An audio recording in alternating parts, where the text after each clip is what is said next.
ಅರೆ ಆರ್ಯ, ತುಂಬಾ ಲೇಟ್ ಆಯ್ತು. ಮಲ್ಕೋ, ನಾಳೆ ಸ್ಕೂಲ್ಗೆ ಹೋಗ್ಬೇಕು ತಾನೆ? ಬೇಗ ಮಲ್ಗಿದ್ರೆ ಬೇಗ ಏಳ್ಬೋದು. ಮಲ್ಗೋಕೆ ತಡ ಆದ್ರೂ ಏಳೋಕೆ ಲೇಟ್ ಆಗತ್ತೆ. ಲೇಟ್ ಆಗಿದ್ರೆ ಇಡೀ ದಿನ ಲೇಸಿನೆಸ್ ಇರತ್ತೆ ಅಂತ ಹೇಳಿದ್ಲು. ರಂಗನಾಥ್ ತಾವು ಏನ್ ಅನ್ಕೊಂಡಿದ್ರೋ ಅದನ್ನೇ ಮಾಡೋಕೆ ರೆಡಿ ಆಗಿದ್ರು. ಕರುಣಾಕರನ್ ಜೊತೆ ಬಿಸ್ನೆಸ್ ಡೀಲ್ ಮಾಡ್ಕೊಳ್ಳೋಕೆ ತನ್ ಸ್ವಂತ ಮಗಳನ್ನೇ ಬ್ಲ್ಯಾಕ್ ಮೇಲ್ ಮಾಡಿದ್ರು. ಇಂಚರಾನ ಹೆದರ್ಸಿದ್ರೆ ಅವಳು ಆರ್ಯನ್ ಸೇಫ್ಟಿಗೋಸ್ಕರ ಕರುಣಾಕರನ್ನ ಮದ್ವೆ ಆಗೋಕೆ ಒಪ್ಕೋತಾಳೆ ಅನ್ನೋದು ರಂಗನಾಥ್ ಕ್ಯಾಲ್ಕುಲೇಷನ್ ಆಗಿತ್ತು. ಆದ್ರೆ ಇಂಚರ ಅವರ ಈ ಜಾಲದಲ್ಲಿ ಸಿಕ್ಕಾಕೊಳ್ಳೋಕೆ ಇಷ್ಟಪಡ್ಲಿಲ್ಲ. ಅವಳ ಮನಸ್ಸಲ್ಲೇ ಭಯ ಪಟ್ಕೊಂಡಿದ್ರು ಧೈರ್ಯದಿಂದ ಏನೇ ಬಂದ್ರೂ ಫೇಸ್ ಮಾಡ್ಬೇಕು ಅಂತ ಡಿಸೈಡ್ ಮಾಡಿದ್ಲು. ರಂಗನಾಥ್ ಅನ್ಕೊಂಡಿದ್ದಕ್ಕಿಂತ ಅವಳು ಜಾಸ್ತಿನೇ ಸ್ಟ್ರಾಂಗ್ ಆಗಿದ್ಲು. ಇಂಚರ ನಿದ್ದೆ ಹೋಗ್ತಿದ್ದ ಹಾಗೆ ಆರ್ಯ ರಾತ್ರಿ 2 ಗಂಟೆ ಟೈಮ್ನಲ್ಲಿ ಸ್ಲೋಲಿ ಅವಳ ಫೋನ್ ತಗೊಂಡು ಕಳ್ಳ ಹೆಜ್ಜೆ ಇಟ್ಕೊಂಡು ಬಾಲ್ಕನಿಗ್ ಹೋದ. ಅಲ್ಲಿ ಹೋಗಿ ಸಂಗಮ್ಗೆ ಕಾಲ್ ಮಾಡ್ದ. ಆ ಟೈಮ್ ಸಂಗಮ್ ಗಾಢವಾದ ನಿದ್ದೆಲಿದ್ದ. ಹಾಗಾಗಿ ಸಡನ್ ಆಗಿ ಫೋನ್ ರಿಂಗ್ ಆಗಿದ್ ಕೇಳಿ ಗಡಿಬಿಡಿಲಿ ಕಣ್ಬಿಟ್ಟು ಫೋನ್ ನೋಡ್ದ. ಸ್ಕ್ರೀನಲ್ಲಿ ಇಂಚರ ಹೆಸರು ಕಾಣ್ತಾ ಇದ್ದ ಹಾಗೆ ಡೆಫಿನೆಟ್ಲಿ ಏನೋ ಪ್ರಾಬ್ಲಮ್ ಆಗಿರ್ಬೇಕು ಅನ್ಕೊಂಡು ಇಮಿಡಿಯೇಟ್ ಆಗಿ ಕಾಲ್ ಪಿಕ್ ಮಾಡ್ದ. ತಕ್ಷಣ ಆ ಕಡೆಯಿಂದ ಕೂಲ್ ಅಂಕಲ್ ಅಂತ ಟೆನ್ಷನ್ ತುಂಬಿರೋ ವಾಯ್ಸ್ ಕೇಳಿಸ್ತು. Arya, what happened? Is everything all right ಅಂತ ಕೇಳ್ದ. ನೋ ಕೂಲ್ ಅಂಕಲ್, ಏನೂ ಸರಿಯಾಗಿಲ್ಲ ಅಂತ ಹೇಳ್ದ. ಅವನ್ ಮಾತ್ ಕೇಳಿ ಸಂಗಮ್ಗೆ, ಆರ್ಯ, ನೀನು ನಿನ್ ಕೂಲ್ ಅಂಕಲ್ ಹತ್ರ ಎಲ್ಲ ಶೇರ್ ಮಾಡ್ಕೋತೀಯ ಅಲ್ವಾ? ಏನಾಯ್ತು ಹೇಳು? ಯಾರಾದ್ರೂ ಏನಾದ್ರೂ ಮಾಡಿದ್ರಾ? ಇಲ್ಲ ಮತ್ತೇನಾದ್ರೂ ಪ್ರಾಬ್ಲಮ್ ಆಯ್ತಾ? ನಿನ್ ಫ್ರೆಂಡ್ ಆರಾಮಾಗಿದ್ದಾಳಾ ಅಂತ ಕಾಳಜಿಯಿಂದ ಕೇಳ್ದ. ಎಸ್ ಕೂಲ್ ಅಂಕಲ್, ಆ ಬ್ಯಾಡ್ ಪೀಪಲ್ ಫ್ರೆಂಡ್ಗೆ ತೊಂದ್ರೆ ಕೊಡೋಕೆ ಮನೆಗ್ ಬಂದಿದ್ರು. ಅದ್ರಿಂದ ಫ್ರೆಂಡ್ ತುಂಬಾ ಟೆನ್ಷನ್ ಮಾಡ್ಕೊಂಡಿದ್ದಾಳೆ. ನಾನು ಅವಳನ್ನ ಸಮಾಧಾನ ಮಾಡ್ದೆ. ವಿಷಯ ಏನು ಅಂತಾನೂ ಕೇಳ್ದೆ, ಆದ್ರೆ ಅವಳು ಸರಿಯಾಗಿ ಹೇಳಲಿಲ್ಲ. ನಂಗ್ಯಾಕೋ ತುಂಬಾ ಭಯ ಆಗ್ತಿದೆ ಅಂತ ಹೇಳ್ದ. ಅವನು ಹೇಳಿದ್ ಕೇಳಿ ಸಂಗಮ್, ಬ್ಯಾಡ್ ಪೀಪಲ್ ಅಂದ್ರೆ ನಿನ್ ಫ್ರೆಂಡ್ ಫ್ಯಾಮಿಲಿಯವರಾ? ಏನಾಯ್ತು ಎಕ್ಸಾಕ್ಟ್ ಆಗಿ ಹೇಳು, ಭಯ ಪಡ್ಬೇಡ, ನಾನಿದ್ದೀನಿ ಅಂತ ಹೇಳ್ದ. ಇಂಚರ ಫ್ಯಾಮಿಲಿ ಮೆಂಬರ್ಸ್ ಬಂದಿದ್ರು ಅಂತ ಆರ್ಯ ಹೇಳ್ತಿದ್ ಹಾಗೆ ಸಂಗಮ್ ಟೆನ್ಷನ್ ಇನ್ನೂ ಜಾಸ್ತಿ ಆಯ್ತು. ಅವನು ಜಾಸ್ತಿ ಕೇಳೋಕು ಮುಂಚೆನೆ ಇವತ್ತು ಏನಾಯ್ತು ಅಂತ ಆರ್ಯ ಪೂರ್ತಿ ಡೀಟೇಲ್ ಆಗಿ ಹೇಳ್ದ. ಆದ್ರೆ ಅವನ್ ಎಷ್ಟಂದ್ರೂ ಚಿಕ್ಕ ಮಗು ಆಗಿದ್ದ. ಹಾಗಾಗಿ ಅವನು ಹೇಳಿದ್ದಷ್ಟೇ ಕೇಳಿ ಸಂಗಮ್ ಏನು ಮಾಡೋಕೆ ಸಾಧ್ಯ ಇರ್ಲಿಲ್ಲ. ಹಾಗಾಗಿ ಇದ್ರ ಬಗ್ಗೆ ಪೂರ್ತಿ ತಿಳ್ಕೊಳ್ಳೋಕೆ ಅವನು ಇಂಚರ ಹತ್ರ ಮಾತಾಡೋದು ಅನಿವಾರ್ಯ ಆಗಿತ್ತು. ನೀನೇನು ಯೋಚನೆ ಮಾಡ್ಬೇಡ, ನಾನೆಲ್ಲ ಸರಿ ಮಾಡ್ತೀನಿ ಅಂತ ಆರ್ಯಂಗೆ ಭರವಸೆ ಏನೋ ಕೊಟ್ಟ. ಆದ್ರೆ ಇಂಚರ ಪೂರ್ತಿ ಸತ್ಯ ಹೇಳ್ತಾಳೋ ಇಲ್ವೋ ಅಂತ ಅವನಿಗೆ ಕನ್ಫರ್ಮ್ ಇರ್ಲಿಲ್ಲ. ತನ್ ಕೂಲ್ ಅಂಕಲ್ ಜೊತೆ ಮಾತಾಡಿ ಆರ್ಯಂಗೂ ಸ್ವಲ್ಪ ರಿಲೀಫ್ ಆಗಿ ಅವನು ಆರಾಮಾಗಿ ಹೋಗಿ ನಿದ್ದೆ ಮಾಡ್ದ.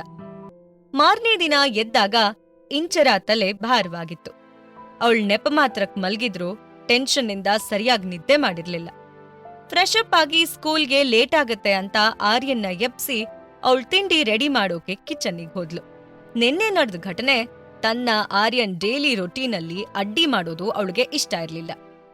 ಆಫೀಸಿಗೆ ಹೋಗ್ತಿದ್ದ ಹಾಗೆ ಅವಳ ಫೋನ್ ಯಾವುದೋ ಮೆಸೇಜ್ ಬಂದಂಗಾಯ್ತು. ಅದು ಇನ್ಯಾರ್ದೂ ಆಗಿಲ್ದೆ ಸಂಗಮ್ ಮೆಸೇಜ್ ಆಗಿತ್ತು. ತಾನು ಇನ್ನು ಅವನ ಬಗ್ಗೆ ಯೋಚನೆ ಮಾಡಬಾರ್ದು ಅಂತ ಅನ್ಕೊಂಡ್ರು ಈಗ ತನ್ನ ಫೋನ್ನಲ್ಲಿ ಅವನ ಹೆಸರು ನೋಡಿ ಇವನ್ ಯಾಕೆ ನಂಗ್ ಮೆಸೇಜ್ ಮಾಡ್ತಿದ್ದಾನೆ ಅಂತ ಕನ್ಫ್ಯೂಷನ್ನಲ್ಲೇ ಮೆಸೇಜ್ ಓಪನ್ ಮಾಡಿದ್ಲು.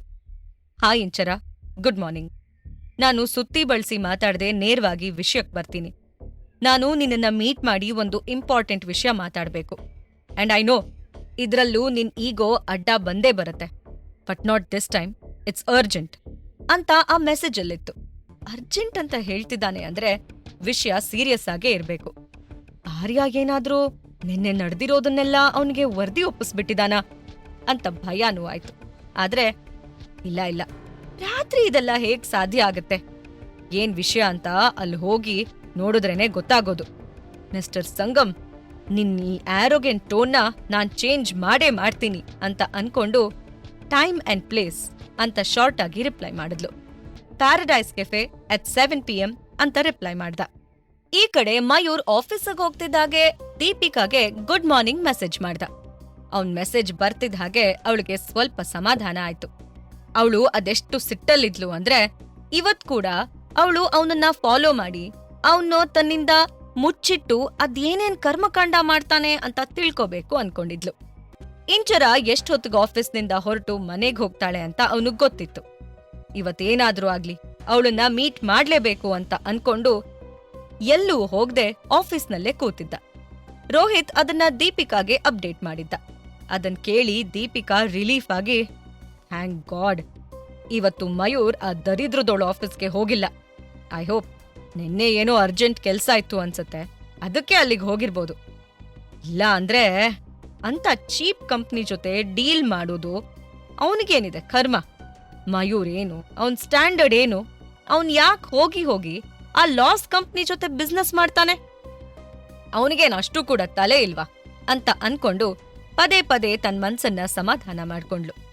ಈ ಕಡೆ ಇಂಚರಾನು ಕರೆಕ್ಟ್ ಆಗಿ 6 ಗಂಟೆಗೆ ಆಫೀಸಿಂದ ಹೊರಟ್ಲು. ಆರ್ಯನ್ ಸ್ಕೂಲ್ ಅವರ್ಸ್ ಮುಗಿದು ತುಂಬಾ ಟೈಮ್ ಆಗಿತ್ತು. ಆದ್ರೆ ಅವನ್ ಸೇಫ್ಟಿ ದೃಷ್ಟಿಯಿಂದ ಸ್ಕೂಲ್ ಬಸ್ ಕಳ್ಸೋ ಮ್ಯಾಟರ್ನ ಡ್ರಾಪ್ ಮಾಡಿ ತಾನೇ ಅವನ್ನ ಪಿಕ್ ಅಂಡ್ ಡ್ರಾಪ್ ಮಾಡ್ಬೇಕು ಅಂತ ಅನ್ಕೊಂಡ್ಲು. ಕರೆಕ್ಟ್ ಆಗಿ ಅರ್ಧ ಗಂಟೆ ಆದ್ಮೇಲೆ ಕ್ಯಾಬ್ ಪ್ಯಾರಡೈಸ್ ಕೆಫೆ ಮುಂದ್ಗಡೆ ಸ್ಟಾಪ್ ಆಯ್ತು. ಸಂಗಮ್ ಆಗ್ಲೇ ಅಲ್ಲಿಗ್ ರೀಚ್ ಆಗಿ ಯಾವಾಗಿನ ಹಾಗೆ ಒಂದು ಪ್ರೈವೇಟ್ ಕ್ಯಾಬಿನ್ ಬುಕ್ ಮಾಡಿ ಅಲ್ಲಿ ಇಂಚರಾಗೋಸ್ಕರ ವೇಟ್ ಮಾಡ್ತಿದ್ದ. ತನ್ನ ಆಫೀಸಿಂದ ಹೊರಟು ಮಯೂರ್ ಮನೆಗ್ ಹೋಗ್ದೆ ಸೀದಾ ಇಂಚರ ಆಫೀಸ್ ಹತ್ರ ಬಂದಿದ್ದ. ಅಲ್ಲಿಂದ ಅವಳನ್ನ ಫಾಲೋ ಮಾಡ್ಕೊಂಡು ಇಲ್ಲಿವರೆಗೂ ಬಂದಿದ್ದ. ಸಂಗಮ್ ಕ್ಯಾಬಿನ್ ಒಳಗಡೆ ಹೋಗ್ತಾ ಇದ್ದ ಹಾಗೆ ಆರ್ಯ ಖುಷಿ ತಡಿಯೋಕಾಗ್ದೆ ಓಡ್ತಾ ಕೂಲ್ ಅಂಕಲ್ ಅಂತ ಹೇಳ್ತಾ ಹೋದ. ಆರ್ಯ ಬಂದೋನೆ ಸೀದಾ ಸಂಗಮ್ ಮೈ ಮೇಲೆ ಹತ್ಕೂಟ್ಬಿಟ್ಟ. ಅದನ್ ನೋಡಿ ಇಂಚರಾಗೆ ಒಂಥರ ಕಸಿವಿಸಿ ಆಯ್ತು. ಸಂಗಮ್ ಅದ್ರ ಬಗ್ಗೆ ಗಮನ ಕೊಡದೆ ಆರ್ಯನ್ ಕೆನ್ನೆಗಿಲ್ತಾ, ಅರೇ ಮೈ ಲಿಟಲ್ ಪ್ರಿನ್ಸ್, ಹೇಗಿದ್ಯಾ? ಯಾಕಿನ್ನೂ ಸ್ಕೂಲ್ ಡ್ರೆಸ್ ಅಲ್ಲೇ ಇದ್ಯಾ ಅಂತ ಕೇಳ್ದ. I am fine. ಅದೇನಂದ್ರೆ ಫ್ರೆಂಡ್ ಆಫೀಸ್ ಮುಗಿದ್ಮೇಲೆ ಸ್ಕೂಲ್ಗ್ ಬಂದು ನನ್ನನ್ನ ಪಿಕ್ ಮಾಡಿದ್ಲು, ಸೊ ಡ್ರೆಸ್ ಚೇಂಜ್ ಮಾಡೋಕೆ ಟೈಮೇ ಸಿಗ್ಲಿಲ್ಲ ಅಂತ ನಗ್ತಾ ಹೇಳ್ದ. ಸಂಗಮ್ ಕಂಟಿನ್ಯೂ ಮಾಡಿ, ಆರ್ಯ, ನಾನು ನಿಮ್ಮನ್ನ ಈ ಕೆಫೆಗೆ ಯಾಕ್ ಬರೋಕ್ ಹೇಳ್ದೆ ಅಂತ ಗೊತ್ತಾ ನಿನಗೆ ಅಂತ ತನ್ ಮುಖದಲ್ಲಿರೋ ಸಿಟ್ ಕಡಿಮೆ ಮಾಡ್ಕೊಂಡು ಹೇಳ್ದ. ಆರ್ಯ ಸ್ವೀಟ್ ಆಗಿ, ನನ್ಗೇನ್ ಗೊತ್ತು ಅಂತ ಹೇಳ್ದ. ಅದಕ್ಕೆ ಸಂಗಮ್, ಯಾಕೆ ಅಂದ್ರೆ ಇಲ್ಲಿ ದೊಡ್ಡ ಗೇಮ್ ಪಾರ್ಲರ್ ಇದೆ, ಅಲ್ಲಿ ಎಷ್ಟು ಒಳ್ಳೆ ಒಳ್ಳೆ ಗೇಮ್ಸ್ ಇದೆ ಗೊತ್ತಾ, ಅದ್ರಲ್ಲಿ ಕೆಲವೊಂದಂತೂ ನಿನ್ ಫೇವ್ರೆಟ್ ಅಂತ ಹೇಳ್ತಾ ಕ್ಯಾಬಿನ್ ರೈಟ್ ಸೈಡ್ ಕೈ ತೋರಿಸ್ದ. ಗೇಮ್ ಬಗ್ಗೆ ಕೇಳ್ತಿದ್ದ ಹಾಗೆ ಆರ್ಯನ್ ಉತ್ಸಾಹ ಇನ್ನೂ ಜಾಸ್ತಿ ಆಯ್ತು. ಅವನ್ ಖುಷಿ ನೋಡಿ ಇಂಚರ ಮುಖದಲ್ಲೂ ನಗು ಬಂತು. ಆದ್ರೆ ಆರ್ಯನ್ನ ಆ ಕಡೆ ಕಳಿಸಿ ಸಂಗಮ್ ತನ್ ಜೊತೆ ಏನ್ ಮಾತಾಡ್ಬೋದು ಅಂತ ಅವಳು ಯೋಚಿಸ್ತಾ ಇದ್ಲು. ನೆಕ್ಸ್ಟ್ ಮೊಮೆಂಟ್ ಅಲ್ಲೇ ಸಂಗಮ್ ಆರ್ಯನ್ ಕೈ ಹಿಡ್ಕೊಂಡು ಸೀದಾ ಗೇಮ್ ಝೋನ್ ಕಡೆ ಹೋಗಿ ಅಲ್ಲಿನ ಸ್ಟಾಫ್ ಮೆಂಬರ್ಸ್ಗೆ ಹೇಳಿ ಅವನನ್ನ ಅಲ್ಲೇ ಬಿಟ್ ಬಂದ. ಪಾಕೆಟ್ ಎಫ್ಎಂ ಆಡಿಯೋ ಸೀರೀಸ್ ಆದಂಥ ಪ್ರೇಮಲೋಕ ಕಥೆನ ಈಗ್ಲೇ ಕೇಳಿ. ಲಿಂಕ್ ಡಿಸ್ಕ್ರಿಪ್ಷನ್ ನಲ್ಲಿ ಇದೆ.